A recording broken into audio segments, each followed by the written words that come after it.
नमस्कार शेतकरी मित्रांनो, आज आणि उद्या काही ठिकाणी मुसळधार पाऊस पडणार आहे. लॉंग टर्मचे हवामान अंदाज पाहायला गेलो तर अजूनही आपल्याला पावसात कमतरता दिसत आहे. महाराष्ट्रातच काही ठिकाणी मुसळधार पाऊस, काही ठिकाणी असमानता पावसात आपल्याला दिसत आहे आणि मराठवाड्याच्या काही भागात अजूनपर्यंत पाऊस चांगला नाही आहे. तर मुसळधार पाऊस आज आणि उद्या कुठे पडणार आहे? पालघर, रायगडचा उत्तर भाग, नाशिकचा पश्चिम भाग, नंदुरबार, धुळेचा बराचसा भाग, जळगावचा जो पश्चिम भाग आहे, त्यानंतर संभाजीनगरचा उत्तर पश्चिम भाग, अहिल्यानगरचा उत्तर भाग, असा आपल्याला मुसळधार पाऊस आज आणि उद्या पाहायला मिळणार आहे. मल्टिपल मॉडेल व्हेरीफाय केल्यावर असं समजते, नाहीतर मी अशा प्रकारचे हवामान अंदाज देत नसतो. त्यानंतर हा भाग वगळता आपल्याला जळगाव, बुलढाणा उत्तर, अकोला, अमरावती, वर्धा, नागपूर, भंडारा, गोंदिया या भागात चांगला पाऊस पाहायला मिळेल.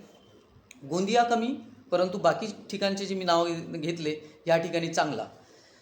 त्यानंतर जर आपण पुढे पाहायला गेलो तर मुसळधार पावसात आणखी काही ठिकाणं राहिले आहे. रायगड उत्तर, त्यानंतर पुणे उत्तर भाग, पश्चिम किनारपट्टीवरील पाऊस वाढणार आहे. जर उद्या पाहायला गेलो आपण, आजची तारीख 22 जुलै 2026, उद्या 23 तारखेला सुद्धा याच भागात आपल्याला जबरदस्त पाऊस पाहायला मिळेल. त्यानंतर मराठवाडा, जालना, बीड, अहिल्यानगर, संभाजीनगर, हिंगोलीचा बराचसा भाग, म्हणजे मराठवाड्यात अजूनही पावसात आपल्याला कमतरता दिसत आहे.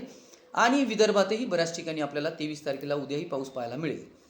पश्चिम किनारपट्टीवरील आता सध्या पाऊस वाढताना आपल्याला दिसत आहे.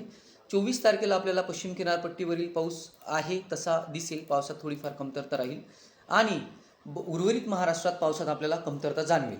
परंतु 24 तारखेपासूनचा परत मी एक हवामान अंदाज देणार आहोत. लॉंग टर्मचे हवामान अंदाज पाहायला जर आपण गेलो तर आपल्याला अजूनही पावसात कमतरता पाहायला मिळत आहे लॉंग टर्मच्या मॉडेल्सनुसार. ठीक आहे.